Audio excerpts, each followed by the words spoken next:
Meron din kami nabili, fake na Biogesic, fake na Neosep, and fake na Decolgen. Pag maliit na company, hindi nyo ina-approvean, iniipit nyo. Pag malaking pharmaceutical company, yung multinational, approve kayo na approve. Why? Because may mga lagay. Kitaan kita.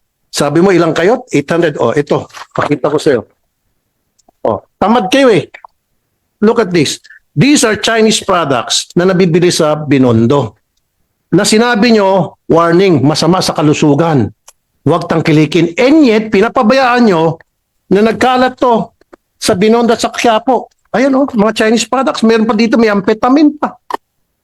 Oh, sabi nyo masama sa kalusugan. Bakit nyo pinapayagan? Sir, inutil ka po.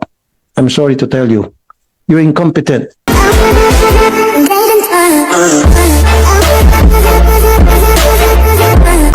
Ma'am, Yes. sila na Bakit? lang. Nasa ng DOH? Ah, For DOH for- na rin. Alright.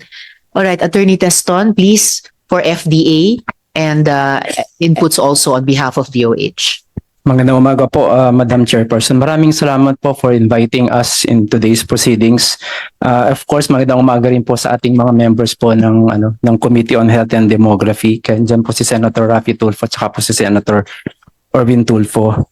Kasama ko po, Madam Chairperson, ang buo pong Management Committee ng Food and Drug Administration. Kasama po yung 2 Deputy Director Generals, pati po lahat po ng Center Directors.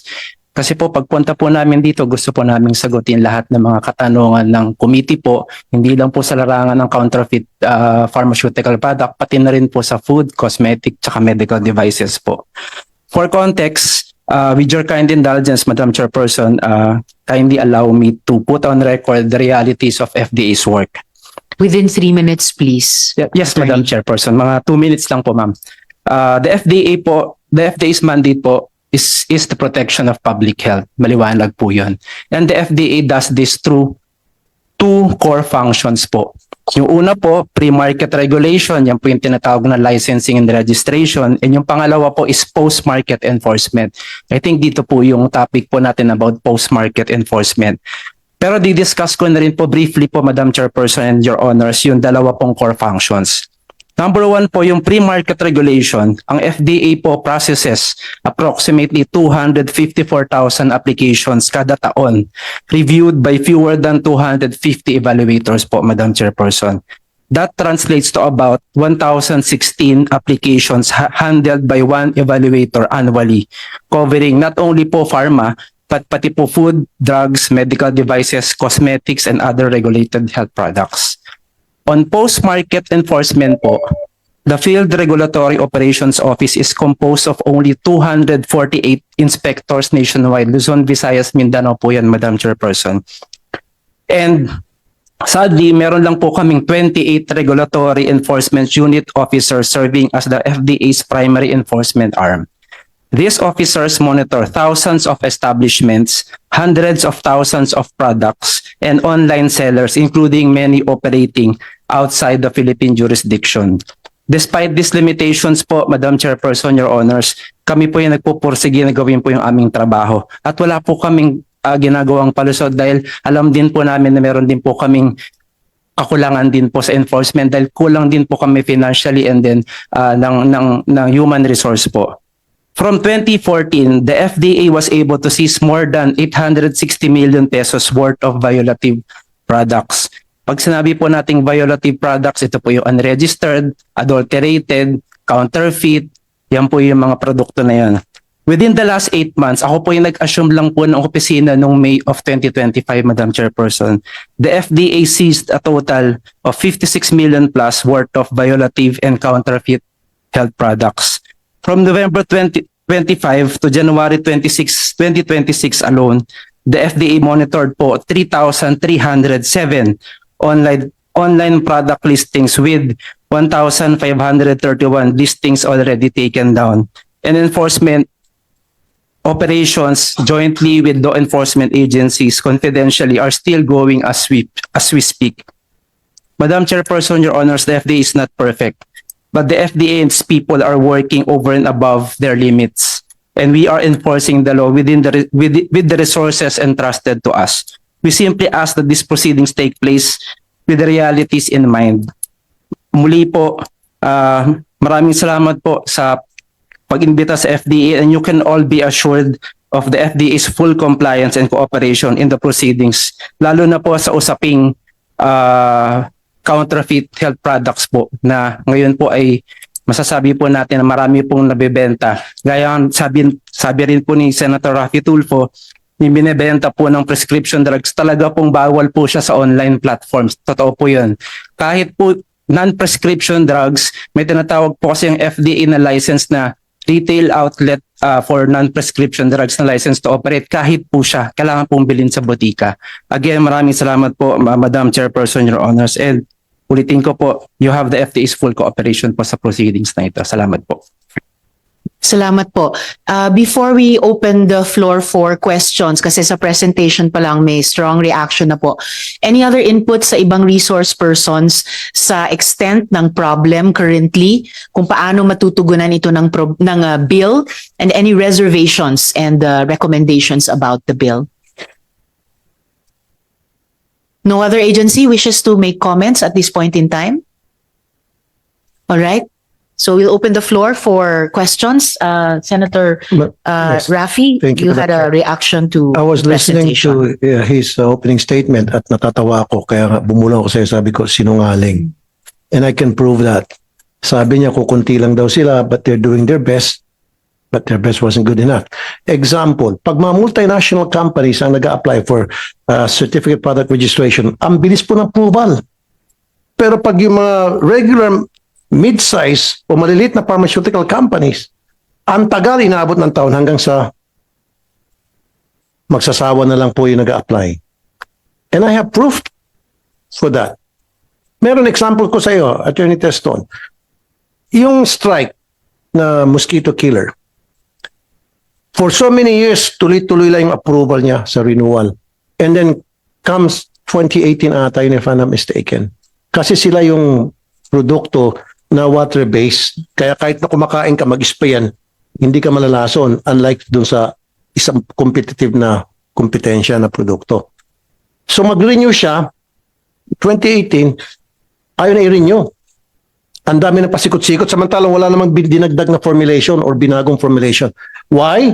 Pumasok kasi yung kakompetensya produkto, yung Baygon, na kaparehong formulation na water-based, kinancel sila, inapruban yung sa Baygon. Ganon silang magtrabaho. At itong kumpanya ito, maliit na company lang. Pag maliit na company, hindi nyo inaaprubahan, iniipit nyo. Pag malaking pharmaceutical company, yung multinational, approve kayo na approve. Why? Because may mga lagay. Ganon kayo eh. Pagkatapos, kita, sabi mo ilang kayo? 800. Ito, pakita ko sa'yo. Tamad kayo eh. Look at this. These are Chinese products na nabibili sa Binondo. Na sinabi nyo, warning, masama sa kalusugan. Huwag tangkilikin. And yet, pinapabayaan nyo na nagkalat to sa Binondo at sa Quiapo. Ayan mga Chinese products. Meron pa dito, may amphetamine pa. Sabi nyo masama sa kalusugan. Bakit yung pinapayagan? Ba't di kayo nag-raid? Di ba meron kayong enforcement group na armed kung kailangan, di ba? Tapos meron pang biogesic dito na fake. Nasaan yung biogesic na fake? Meron din kami nabili fake na biogesic, fake na Neozep, and fake na Decolgen. Ayan. Alam nyo, Director General, itong mga fake na medicines, hindi natin alam kung anong formulation ito. Maring masama sa kalusugan to. Kung hindi man siguro effective, okay lang sana. Hindi tumatalab. Pero paano kung may side effect? Bakit hindi nyo po nahuhuli ito? Ba't kami? 800 ang tao nyo, kami ang tao ko, 2 lang ang tumutok dito, ang dami namin nagawa. Yung sinasabi nyong 1,000, 50,000 mga nakumpiska nyo, kung kami nga milyonis na agad. 2 tao lang. Ano pa? Napa-down namin, na-flag down. Don't use that word na kulang kayo sa tao. O katulad yung sinabi ni Senator Erwin sa Palawan, since 2018, importante yun para sa libre dialysis sa probinsya. Hindi ma-aprobahan. Why? Kasi hindi kayo nakafocus doon. Kasi walang lagay yun eh. Kaya sinantabi nyo. Pero kung may mag-apply na malaking pharmaceutical companies, I bet you, aprobahan nyo agad yun. Eh kung hindi pala tumawag si Sen. Erwin, tenga lang yun. It's either inutil, tamad, or nag-aantay ng lagay. Ganun lang po yun. You guys are not doing anything. Akala ko ba mag-resign ka? Paano yan, sir? Yung hinamo kita dito noon na kapag naipa-down ko yung mga hindi nyo mapa-down for so many months and years, mag-resign ka. Sabi mo, we will comply. And then hinamo ko ulit yung boss mo, si DOH Secretary, na sabi ko, yung meron pa nga kayong produkto na 12 years na, hindi nyo mapa-down, ma-take down. Saka yung mga sa advisory, sabi ko, paano ko mapa-take down ko yan at hindi nyo mapa-take down? Sabi kay DOH Secretary Herbosa, would you ask Attorney Teston to resign? Sabi niya, yes. Sir, inutil ka po. I'm sorry to tell you. You're incompetent.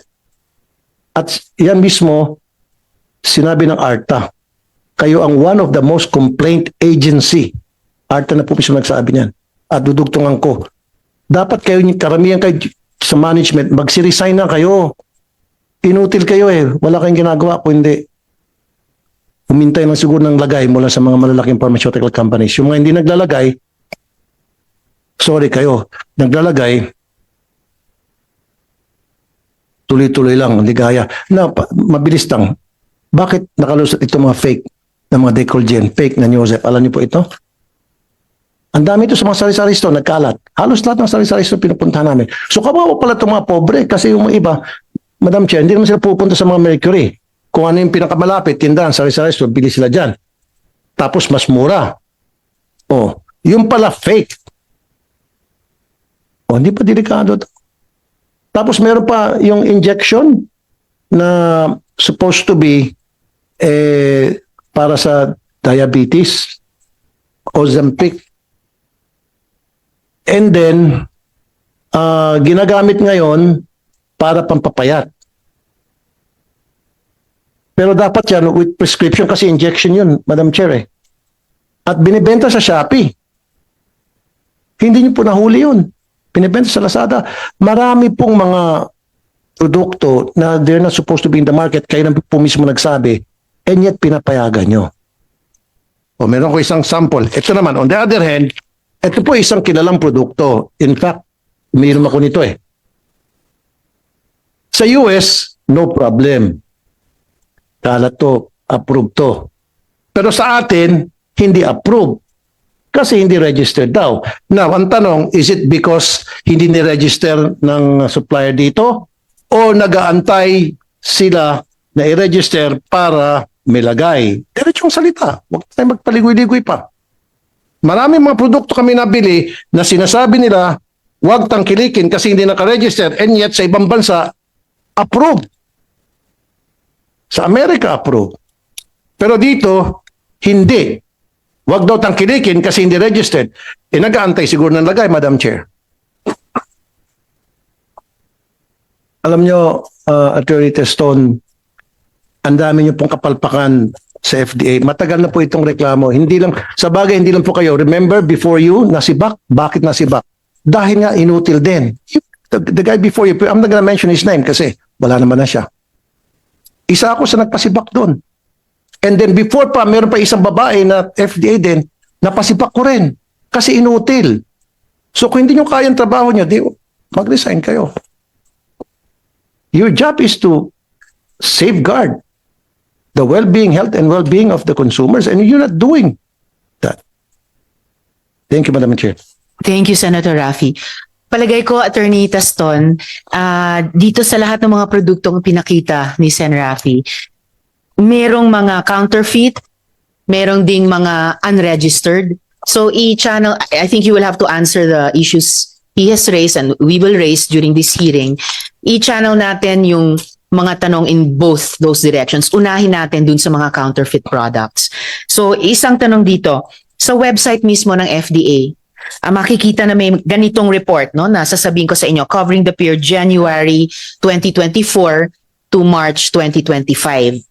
seized counterfeit drug products, posible may kasama diyan dito, seized counterfeit products, may nakuha kayong in the value of 21,979,539 pesos. Meron din kayo in that same period na seized unregistered health products, 50,596,932 pesos. Saan po madalas nahuhuli itong mga, on the one hand, counterfeit products? Locally ba o imported? And following on that, I will ask baka si Attorney Ordonia, ano po yung nagiging ugnayan ninyo ng FDA at saka BOC sa pagpigil ng ganitong pagpasok ng mga counterfeit products? Pero una po, usually ba locally o imported yung mga counterfeit products, possibly including some presented earlier? Attorney Teston. Maraming salamat po, Madam Chairperson. Halo po siya ng local at saka imported po. Pero since ang Pilipinas po ay largely importing country, hindi lang po sa pharmaceutical product, pati po sa pagkain, cosmetics, and other health products, marami rin po talagang imported health products po as defined under the charter of the FDA, which is RA 3720 as amended by RA 9711.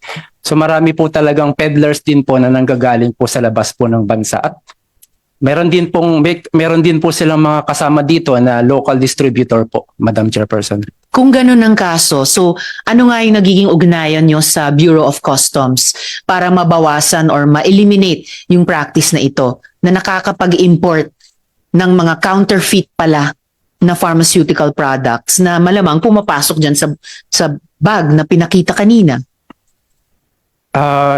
In terms po of border controls po, Madam Chairperson, meron pong in-issue po na, I think, if I'm not mistaken po, memorandum circular way back pa po nung administration ni President Aquino. And na what for- do those circulars mandate you and BOC to do together? Bago po i-release po ng Bureau of Customs sa border po of entry, dapat po kunin nila yung license to operate as importer-distributor. At hindi lang po dapat license to operate, dapat po yung produkto mismo, dapat meron po siyang market authorization o yung tinatawag po natin na Certificate of Product Registration. Pag na-present po ito ng isang importer sa border po natin, it will be enough for purposes of FDA clearance, it will be enough for the Bureau of Customs to release them, provided that they pay the appropriate tariffs, duties, and taxes po, Madam Chairperson. Okay, so matanong ko po si Attorney Ordonia. So sir, pag nakita nyo yung bag na ipinakita kanina, halo-halong mga produkto, malamang yung iba doon ay mga counterfeit pharmaceutical products. Gaano nyo kahigpit o gaano kahigpit na i-enforce ng customs, ng bureau, na bago nyo i-release, mayroong license to operate, may market authorization, may certificate of product registration, ipepresenta sa inyo at kumaga isa-certify nyo sa FDA para mabawasan yung ganitong bag na inilabas kanina na malamang may counterfeit products na kahalo. Attorney. Good morning, Madam Chair. I confirm the statement of the FDA, Madam, and before releasing these items, we see to it that we verify the authenticity of the documents presented. And with respect to counterfeit products, we have this office in the Bureau, specifically the Intellectual Property Rights Division under the Customs Intelligence and Investigation Service. Our office is mainly with respect to the anti-illegal drugs. Yes, ma'am. I'll have follow-up questions about that, but Senator Erwin would like to interject. Yes, Madam Chair, mabilisan lamang po. Tanong ko po dito kay Attorney Teston.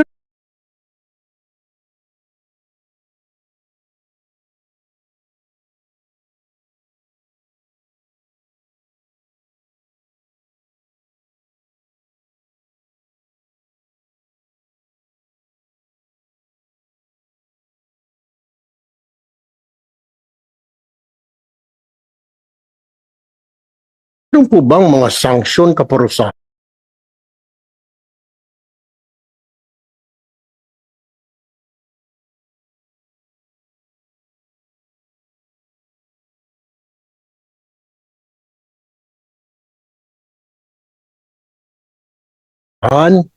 pag nagbenta po isang kumpanya ng unregistered health products? Kasi parang wala because continuous po, di po ba? Kung meron po, ang tanong po natin, may napasara na ba o may nakulong na po ba kayo for selling unauthorized food supplements, attorney? Maraming salamat po, Madam Chairperson, Your Honor. Meron po under Republic Act 9711 which amended RA 3720. Sa makatuwid po, Your Honors, Madam Chairperson, marami pong pending administrative cases sa FDA po. Nung huli po ako nag-check, I think kahapon po yata, nasa 3,000 po yung administrative case sa FDA involving violation of FDA Act of RA 3720 and 9711. Ang penalty po sa administrative cases is between 50,000 to 500,000 pesos po. Pero patungkol po doon sa may criminal cases po, ang criminal cases po kasi kadalasan po ginagawa po namin jointly with the law enforcement officers.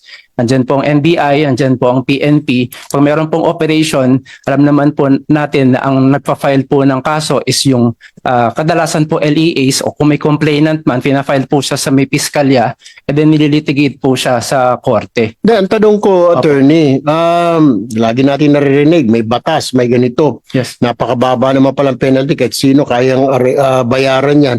May nakulong na ho ba kayo? May na-prosecute na po ba? May nakulong para nasampula, napasara? Parang wala pa po ako naririnig. Madam Chairperson, Wala. The answer is wala. Salamat, Attorney and Senator Raffy. Sino yung nire-refer nyo na para sagutin yung tanong ni na Senator Erwin at mag-comment dun sa comment ni Senator Raffy? Madam Sino po ba? Chairperson, Attorney nandito po yung Deputy Director General ng Field Regulatory Operations Office who can answer Attorney the question po. Tabakin. Yes po. Tabakin, sir. Attorney Tabakin, sir. So, please address the questions of Senators Erwin and Raffy. Good morning, Madam Senator and Mr. Pero before that, pwede maka-interject, Madam Chair? With the With the indulgence of Senator Erwin, quickly, Senator Raffy. Related sa Related po, before Kasi Attorney ang Tabakin. pinapasa ni Attorney Teston sa NBI, sa PNP, hindi ni responsibility BOC. Kayo, kasi kayo yung FDA. Kayo nagsasabi na illegal ito, mali itong gamot na ito, hindi ito dapat na sa market.